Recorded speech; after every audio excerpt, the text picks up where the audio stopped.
definitions of any of the words that you're using, especially the small words like if, such, that, for, which, and, but, words like that. Huh? Nobody can tell me what those words mean. I know from experience over many years. Nobody knows what these words mean. They use them, but they don't understand them. So, because these words specify the relationships between the different grammatical parts of the sentence, they're actually critical to the meaning of the sentence. And like, for example, the word that has at least 16 separate and distinct meanings.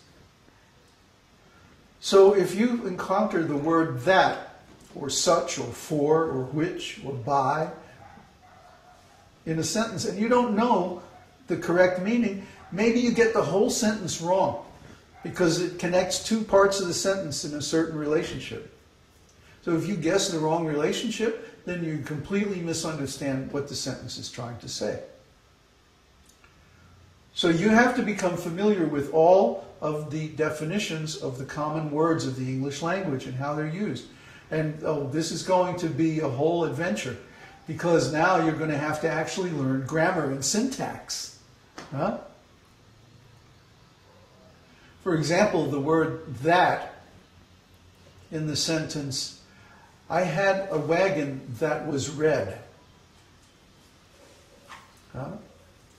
The word that means, anybody? The wagon.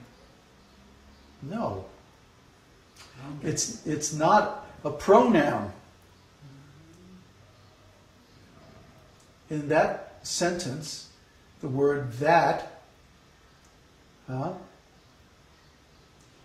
is a conjunction.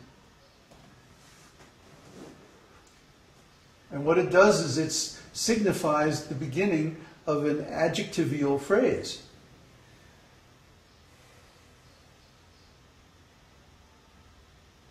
A subordinate clause. You're going to have to understand what all these things are, because that is the meaning of that word, that, in that context. And every time I mentioned the word that in the previous sentence, it had a different meaning. You have to become familiar with all those meanings of the word that. Then when you see it, you'll say, oh, I know what it means in this particular context. Otherwise, you are simply guessing. Simply guessing. And then you wonder why, I've been chanting all this time and I haven't seen Krishna. Huh? Or I've been a devotee for all these years. I've had devotees tell me this. I've been a devotee for 25 years and I don't feel like I have made any advancement in all that time. I came in the first 6 months to a certain platform and I really haven't moved beyond that since then. I know many devotees, like many of my god brothers and god sisters, feel like this. Even if they won't admit it, it's actually true. I know one guy who he's a temple president of an ISKCON temple. And I've known him since he joined. And to this day, he mispronounces the prayers to the spiritual master in exactly the same way that he did in the first week that he was a devotee. To this day, 35 years later, he still cannot pronounce the prayers to his spiritual master properly. Now, that immediately makes me think, well, what else did he not get? What else has he got wrong? If he got that wrong, there must be so many other things he got wrong. The same devotee, I said to him one time, well, they're changing Prabhupada's books. This is a very bad thing. And he goes, well, they're just changing the words. It doesn't change the meaning. What?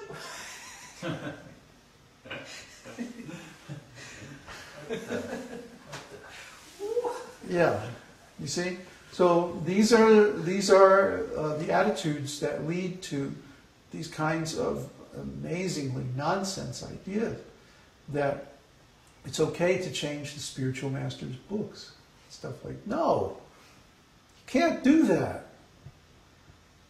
I mean, if you can do it, but then you ruin everything.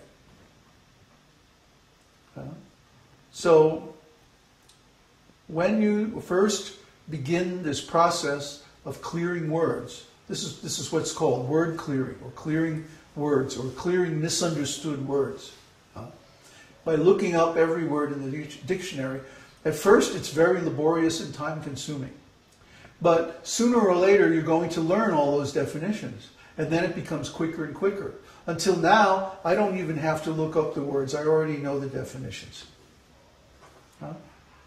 What does it mean? Fill up my glass. What does the word up mean? Up? Position. No, it doesn't mean position.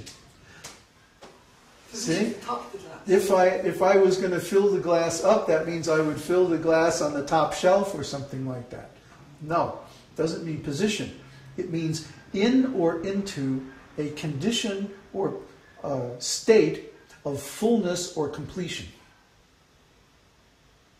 Fill the glass up. To the top of the glass? No.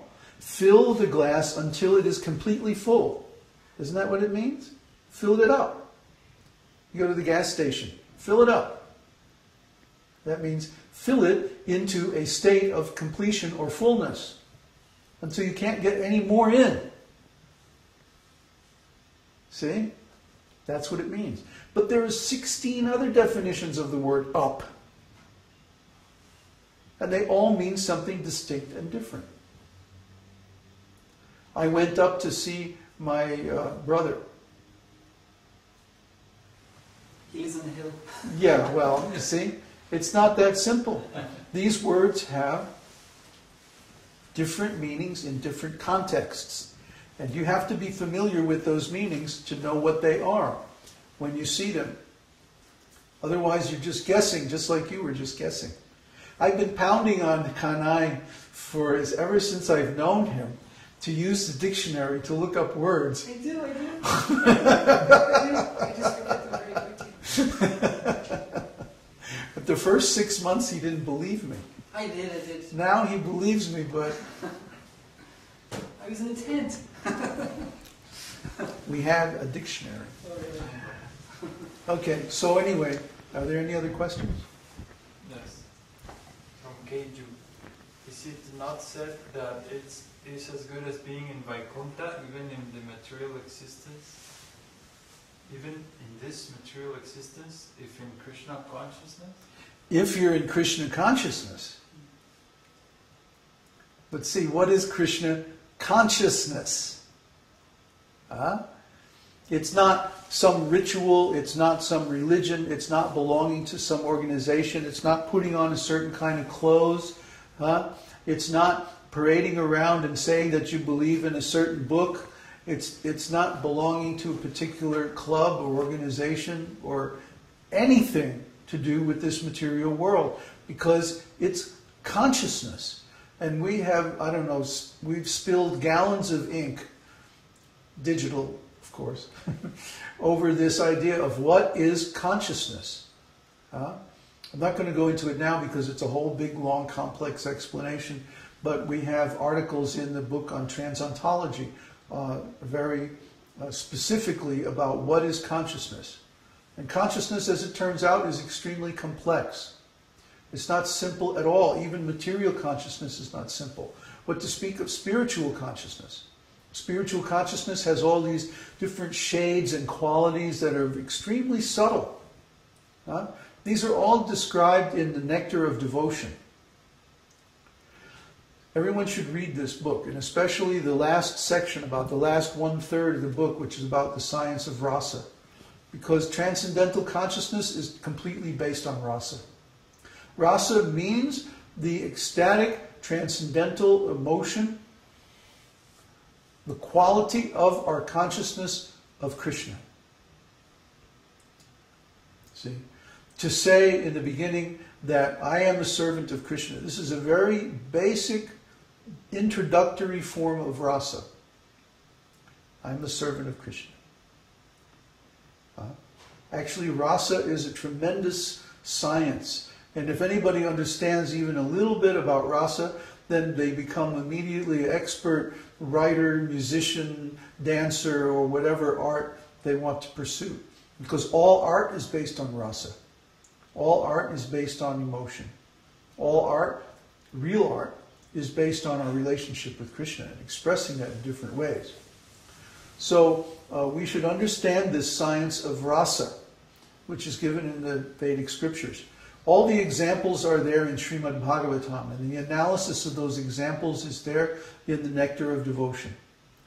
So you have to read all this stuff, because it's just so huge. We could spend the next 6 months discussing the subtleties of the science of rasa. But it's all